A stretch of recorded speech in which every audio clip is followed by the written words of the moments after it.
اللهم صل على محمد وآل محمد. مساء الخير، مساء العافية، مساء الورد. شلونكم حبيباتي، أعزائي، عزيزاتي؟ أخباركم؟ والله كلش هواية مشتاقة لكم. إن شاء الله كلكم بخير وصحة وعافية. اليوم جبت لكم فيديو منوع، إن شاء الله يعجبكم، إن شاء الله تقضون أوقات حلوة وياي. وما تنسونا باللايك والاشتراك بالقناة إذا أول مرة تشوفوها. يا بنات شوفوا هذا الخس المستورد الكوري، ما أعرف من يا دولة مستوردين. كلش عجبني حقيقة أشوفه باليوتيوب، ذني الأفلام الكورية تطلع عندنا مال أكل، الكوريين اليابانيين، فكلش يعجبني، يعني يعجبني شكله ويعجبني أجرب الطعم مالته، يعني أشوفه طيب لا. فأول ما شفته بالسوق ركض اشتريت منه. تعرفون يعني بس يعجبني شيء ويخطر ببالي لازم أسويه وأشتري. اشتريته وتندمت لأنه اشتريته. والله يا بنات كلش ما طيب، ودير بالكم تشترون من هذا الخس عبالك طعم اللهانة، طعم اللهانة. صح شكله حلو، ألوانه حلوة. هاي طبعا سوت زلاطة، سوت ثرمته وثرم طماطة وياه، وهاي عصرة نارنج درت فوقها. هايدا أسوي الغدا، وسويت حمص بطحينة همات ومرقة قرنبيط. أي فدير بالكم تشترون من عنده، يعني ما بي أي طعم، يعني خس العراقي كلش طيب يا بنات، وطعم حلو. هذا ما بي أي طعم، كأنما تاكلين لهانة. هاي أنا سويت الغدا، سويت مرقة قرنبيط، هاي مثل ما تشوفون قدامكم. وحمص بطحين طبعا ما صورت الحمص بطحين، أنا نزلته هواية بالقناة يا بنات. الحقيقة كنت بهذا اليوم كلش تعبانة ومريضة. يعني الإنفلونزا هالشتا ما أعرف إيش بيها، شدت ويانا فد شدة، يعني ببيتنا تفتر من واحد لواحد، من واحد لواحد، والله العظيم. الحمد لله على كل حال. أي فقلت إيش راح ألحق أسوي للغدا. يعني إذا بين ما يعني أطلع إذا دجاجة أو أطلع لحم، يعني بين ما يموع ويحيل وأطبخه يحتاج وقت، وأنا أصلا قعدت متأخرة يعني بهذا اليوم. ففتحت الثلاجة لقيت عندي راس قرنبيط، قلت خوش فكرة راح أسويه وأخليه لماجي ويصير طعمه كلش طيب. وفعلا فعلا يا بنات صار طعمه كلش طيب. سلكته نص سلقة على مود بيه هيك، هاي الريحة تروح، الطعام الريحة تروح. وسلكته وجبيت المي وغسلته وصفيته. بعدين حمزت بصل وخليته ويا البصل، حمسته وخليت له معجون. طبعا ضفت له بصرة مطحونة، وضفت له كاري، كمون، فلفل أسود، شو تحبون من التوابل خلوا يعني. وبعد ما تعرق زين ونحمس مثل ما تشوفون حبيباتي، راح أضيف له المي، أو بعض المحافظات يقولون المرقة. أخليه أول شي على نار عالية، وبعدين أنص النار وأخليه يستوي على راحته. وبعدين طبعا الحمص بطحينة هم كلش سهلة، أنا يعني عندي أسويها على الطباخ، ما يحتاج أروح للخلاط وأخلطها وأسوي، وإنه بتتكون عندي هواية مواعين تعال غسل الخلاط. اكتشفت لي أنا هاي الطريقة السريعة مالت الحمص بطحينة على الطباخ. إنه غسلت الحمص المجروش وخليته على النار. وخليت له شوية من الصودة، شوية يعني يا بنات، يعني نص خاشوقة مال شاي أو هيجي حسب الكمية الحمص اللي انتي خليتيها. هذا شوفوا شلون صار شكله الحمص بطحينة وزلاطة. وهذا طبعا حضرت الزهورة جتي من المدرسة. وهنا أنا دا أراويكم شلون صار شكل الطباخ. يبكي خطية، يبكي يعني أنا كنت مريضة بهذه الأيام. والله ما أقدر، المي كلش يعني بارد، وأني إنفلونزا فما أقدر. وأغسل المواعين تتنقع هدومي كلها وترجع أرجع أرجف، ويعني معاناة ومأساة مريت بظروف. الحمد لله طبعا هذا اليوم وقاعد مسوي القرنبيط، وقعت هذا المي مالت المرقة، وهسه دا أغسله وياكم. ونرجع للحمص بطحينة نكمل عليها قطع الكلام. اي فقلت لكم خليه صودة وتنصين النار وتعوفيه. ورا شوية تجين تلقيه مهروس هرس. إذا بعد الحبايات يعني شوية مبينة واضحة ما ممرودة كلش، تقدرين تصفيه مثل ما سويته بأحد الفيديوهات، يعني بأحد الفيديوهات تصفيه بالمصفي وتاخذين تذبين المي وتاخذين هذا اللي يبقى تهرسيه. الحقيقة أنا بهذا اليوم كان صار كله انهرس، يعني بعد ما يبين صار عبالك شوربة. فايش سويت؟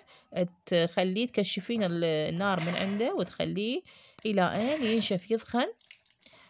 حتى شوية يبرد، وبعدين ضفت له الراشي والزيت والكمون الحامض، ثوم باودر، شو تحبين أنتي من شغلات. وطلع طعمه كلش طيب، كلش حبوه. ها، وخليت عليه نارنج، الحامض كان نارنج. هاي هنا عندي قرايبنا صار عندهم المهر مالتهم وجابوا لنا حصتنا من الكرزات. وهاي هذا أسوي كيكة مالت ولادة الإمام الحسين سلام الله عليه. خباطتها طبعا كيكة البيضة الواحدة، إن شاء الله أكتب لكم المقادير بصندوق الوصف. سهلة وبسيطة، وحتى بدون خلاط يا بنات. مرات أنا كلش دا أضوج من المواعين، يعني والله قد ما أغسل يرجع يتكون من جديد، وأغسل ويتكون. فش أسوي؟ أختصر الطريق، يعني بدل ما أخلي الخلاط ويتوسخ وشغلات والقلاصات وهذه، بنفس الطاسة أخبط البيضاية وأضيف الشكر والحليب والزيت يعني هذه الشغلات المواد رأسا، وأخليها بالقالب. والله يا بنات طلعت طعمها كلش طيب. عندي باقي، أو أسوي كل مرة من هذه الصلصة مالت أو صوص البرتقال، يطلع كلش طيب. درته فوقها لأن كنت كلش مستعجلة والله، وهواي شغل عندي. والله عندي كريم شانتي أنا، بس ما لحقت يعني أريد أزينها بالكريم الشانتيه. عندي حليب مكثف، عندي هواي شغلات للتزيين، لكن اختصرت بهذه الطريقة السريعة. أخلي صوص البرتقال وفوقها هذا الفارمسلي، وأقدم لهم إياه بمناسبة ولادة الإمام الحسين سلام الله عليه. وطبعا أقول لكم متباركين بهاي الولادة الميمونة. هنا دا عصر برتقال الزهورة، لأن زهورها مالتنا وقعت كلش انفلونزا قوية، فكثرت لها من على مود فيتامين سي، ويكثر العفو يزيد المناعة مالتها شوية ويقاوم الفيروس. وهاي وتت هاي الصينية زهورة. هسه هاي يوم ثاني رحت للسوق، لقيت نازل الباقلة الخضراء. يا بنات هي أول ما تنزل تكون ناعمة، شوفوا شلون رفاع مالتها ذني. فهذه تصير مرقة. هاي غسلتها كل زين، وبعدين راح أثرمها وراح أسويها مرقة. والزايد طبعا هي هواية، هذه زايد راح أفرزه. هنا يوم ثالث أو يوم آخر، طبعا هذا الفيديو من عدة أيام. دا أسوي ريوق. عندي بقى قرنابيط ما خليته كلته بالمرقة، لأن شفته صار هواية، بقيت شوي لأن أحبه ويا الريوق ويا البيض يصير كلش طيب. فبهذا التبسي عندي هذه الباسطرمة، هذه لبنانية. ما أعرف، هذا أبو زهراء صديقة جاب لي إياه يعني. فقلت هي باقيات كم قطعة من عندها، فقلت خلي حتى ما وسخ مواعين. شوفوا يعني والله أنا متعقدة من المواعين. فبنفس التبسي خليت جهة، خليت الباسطرمة أول شي حمستها، وبعدين حمست القرنابيط وضفت البيض عليه. يوم آخر هنا أنا رحت للسوق. طبعا هاي منزلين شغلات الرمضانية، وهذه التمريات والشغلات. اي والله الحقيقة ما اشتريت اي شي، بس رحت اتفرج واباوع. الحقيقة أنا هذا اليوم راح أجيب مسواق للبيت، لأن كل شيء مخلصين. وذيك الفترة مثل ما قلت لكم مرينا بشوية بظروف، تقريبا مصفرين مسواق. فرحت بس يعني شفت هذه كلش عجبتني الشغلات، حبيت أباوع لها. دخلت بالمحل وصورت لكم كم لقطة حتى تشوفون الشغلات. اكو بناتي ما يطلعن من البيت، فقالوا من تطلعين صورينا. ولو يا بنات شوية التصوير صعب بالسوق، يعني واحد يستحي يعني والله بالمحل يظل صافي يقول هاي شو كنت اتصور، يعني ما يعرفون واحد عنده قناة ويريد يصور وهيك شي. اي هاي وراها رحت اشتريت هذه العجينة مالت السمبوسة، لان اريد اسوي بورق. اي فهم صورت على السريع والله يعني بالقوة. وهنا أنا رح اشتري هذا المحل مالت الألبان والأجبان.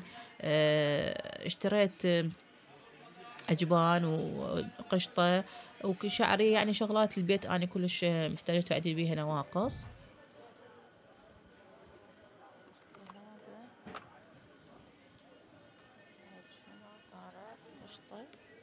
هاي القشطة بيش أبو زهراء.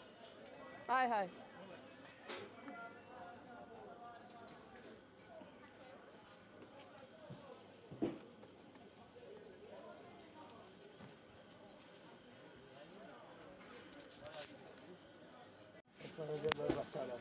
اي بعد ما ادري ايش ردت اوقف خلي اشوف. شعرية شعرية 3 بلس.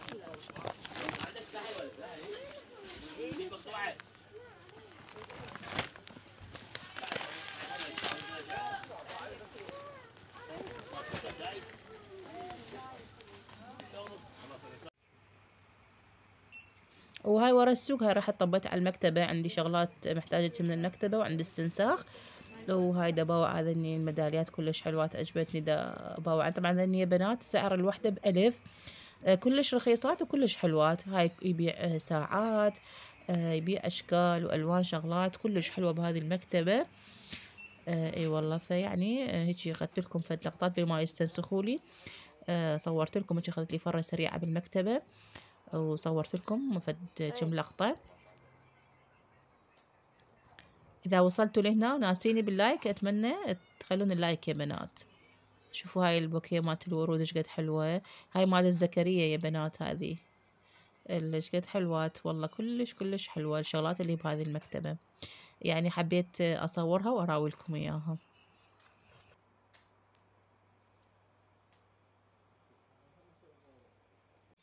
هاي ورا ما رجعت هاي الأشياء اللي اشتريتها من السوق. هاي البيكنج باودر الفانيلا دائما أحتاج. وهذا الشيبس بلف أخذته همات. هسه نروح نسوي الغداء على السريع.